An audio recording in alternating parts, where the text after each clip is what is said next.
اس وقت دشمنان انسانیت، میں دشمنان اسلام صرف نہیں کہہ رہا ہوں، دشمنان انسانیت ایسی گھناؤنی سازشیں کر رہے ہیں پوری دنیا میں کہ ہم کو ہر ایک کو ایک دوسرے سے لڑانے کی فکر ہے انہیں۔ سنی شیعہ لڑا دیا جائے، شیعہ لڑا دیا جائے، سنی لڑا دیا جائے، وہابی دیوبندی، بریلوی، سمجھے جناب؟ ایک خانقاہ والے کو دوسرے خانقاہ والے سے لڑا دیا جائے، ایک انجمن والے کو دوسرے، گلی جو یہ جنگ جاری ہے اس کے پیچھے بھی کوئی مداری ہے۔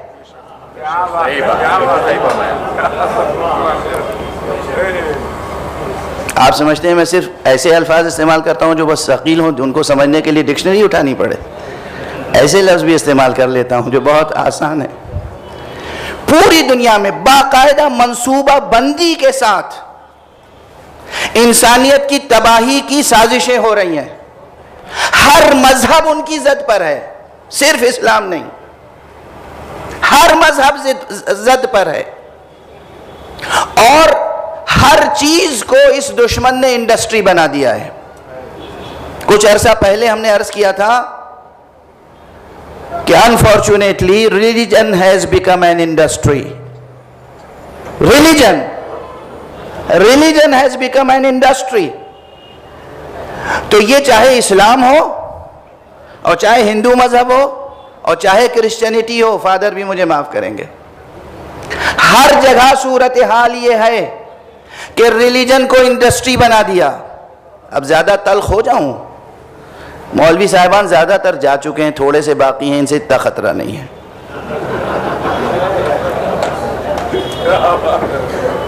آج المیہ یہ ہے کہ مسجدوں میں ہم جب نماز پڑھانے جاتے ہیں تو کیا قربتاً اللہ پڑھاتے ہیں یا تنخواہ کی خاطر پڑھاتے ہیں؟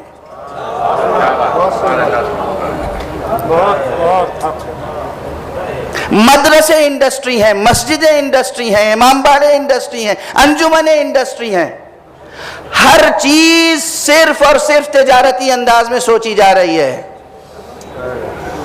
اور جب ریلیجن کو انڈسٹری بنا دیا، کسی نے انویسٹ کیا، ادھر کرپشن ٹیرورزم کو انڈسٹری بنا دیا، ٹیرورزم بھی انڈسٹری بن گئی، ریلیجن بھی انڈسٹری بن گیا، اور پھر دونوں کا آپس میں بیاہ کر دیا، دونوں کی شادی کر دی۔ شادی ظاہر جائز نہیں تھی، ناجائز تھی۔ نتائج کیا پیدا ہوں گے واضح ہے، یہ ہے سچی بات۔ کس نے کیا؟ یہ ایک جواب ہے، ایک جس کے خلاف تفصیل سے عرض کروں تو بہت باتیں ہیں، لیکن اس کے خلاف کھل کے مسلسل لیکن سلیقے سے مسلسل مؤثر انداز میں لکھنے بولنے کی ضرورت ہے، اور وہ ہے سو کالڈ ویسٹرن کیپٹلزم۔ ساری دنیا میں میڈیا میں ایک بات ہے، مسلمان دہشت گرد ہے، ریلیجن میں دہشت گردی ہے، ایکسٹریمزم ہے۔ مشکل یہ ہے کہ میڈیا بھی تو انڈسٹری بن گئی، میڈیا کے لوگ بھی وہی کہہ رہے ہیں جو ان کا مداری کہتا ہے کہ یہ کہو۔ توجہ ہے، میڈیا بکا ہوا ہے، مذہبی لوگ بکے ہوئے ہیں، پوری دنیا میں کرپشن کا ایک نظام قائم کر رہے ہیں وہ لوگ، دوہرا معیار ہے ہر جگہ۔ اور اب میں یہ جملہ کہنا نہیں چاہتا تھا مگر کہی دوں، اتنی دیر سے آپ حضرات نوحہ مرثیہ پڑھ رہے تھے تو میں بھی کہہ دوں، ہندوستان کے مودی سے لے کر اور امریکہ کے ڈونلڈ ٹرمپ تک، ان میں سب کے سب آج ویسٹرن کیپٹلسٹ بڑی بڑی طاقتوں کے صرف بروکر ہیں، اس کے علاوہ کچھ نہیں ہے۔ ان میں سے کسی کو غریب انسان کی فکر نہیں ہے، غریب انسان کی، غریب کسان کی، غریب عورت کی، بیوہ کی، یتیم کی، یہ سب باتیں صرف سخن فروشی ہے، باتیں ہی باتیں ہیں، حقیقت کچھ نہیں ہے۔ اور اس وقت المیہ ہمارا یہ ہے کہ قوت کے ساتھ کوئی انہیں جواب دینے کے لیے موجود نہیں ہے۔ وہ سخن فروشی کر رہا ہے، وہ خطابت کر رہا ہے، وہ اوریٹری کر رہا ہے، اور آپ سب واہ واہ سبحان اللہ کر رہے ہیں۔ میں پھر عرض کر رہا ہوں، ہمارے ملک کے مودی سے لے کر اور امریکہ کے ڈونلڈ ٹرمپ تک، یہ سب بڑے بڑے ویسٹرن کیپٹلسٹ لوگوں کے ہاتھ بکے ہوئے لوگ ہیں۔ یہ ملک کیا بنائیں گے؟ یہ عوام کو کیا بھوک مٹائیں گے یہاں سے؟ یہ کرپشن کو کیا ختم کریں گے؟ دیکھنے کا چہرہ کچھ اور ہے، باطن میں کچھ اور ہے۔ بھلا ممکن ہے کہ ایک شریف انسان، ایک اچھا انسان، ابھی سوامی اگنیویش جی نے تجزیہ کیا، ہندو ہیں، مسلمان تو نہیں ہیں، شیعہ تو نہیں ہیں، آیت اللہ خامنئی کے مقلد تو نہیں ہیں، یہ سمجھتے ہیں کہ ایران بے داغ ہے۔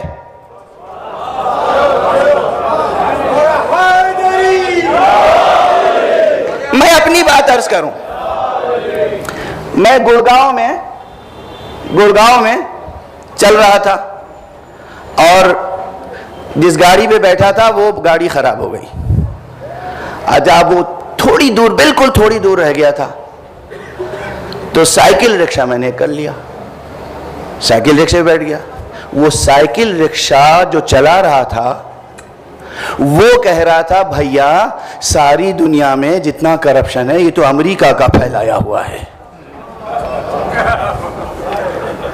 آپ سوچ رہے ہیں کیا رسوائی سی رسوائی ہے؟ ایک لے مین جو باتیں سمجھ رہا ہے، وہ انتہائی بے حیائی اور بے غیرتی کے ساتھ وہ کر رہے ہیں، اور جھوٹ کا پردہ اپنے کارناموں پہ ڈال رہے ہیں۔ کیسا دوہرا معیار ہے؟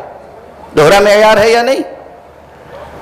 آیت اللہ خمینی کا فتویٰ موجود ہے، آیت اللہ خامنئی کا فتویٰ موجود ہے، ڈکلیئرڈ ہے کہ ہم انسانوں کو تباہ کرنے والے ہتھیار بنانا حرام سمجھتے ہیں، جائز نہیں سمجھتے۔ ہم نیوکلیئر پاور صرف اس لیے چاہتے ہیں تاکہ میڈیکل پرپز میں اور دوسرے انسانی فلاح و بہبود کے لیے انتظام ہم اس کا استعمال کریں۔ مگر آپ کہہ رہے ہیں نہیں، تم جھوٹ بول رہے ہو، ہم تم پہ کیسے بھروسہ کریں؟ اور فرما رہے ہیں مسلسل اور خود بنائے چلے جا رہے ہیں۔ اچھا عجیب، میں کیا آپ تو پھٹ پڑا، میں اتنی دیر سے آپ تھکا رہے تھے مجھے، تو آپ خود تھکیے۔ جناب والا، کوئی دھوکہ دینے اور جھوٹ بولنے کی حد بھی ہوتی ہے۔ ایک طرف آپ کو دعویٰ، ہماری ٹیکنالوجی اتنی زبردست ہے کہ 7 زمینوں کے نیچے بھی دیکھ لیتی ہے کہ یہاں سونا ہے، وہاں چاندی ہے، وہاں ہیرا ہے، وہاں تیل بہہ رہا ہے، وہاں کوئلہ ہے، ٹھیک ہے؟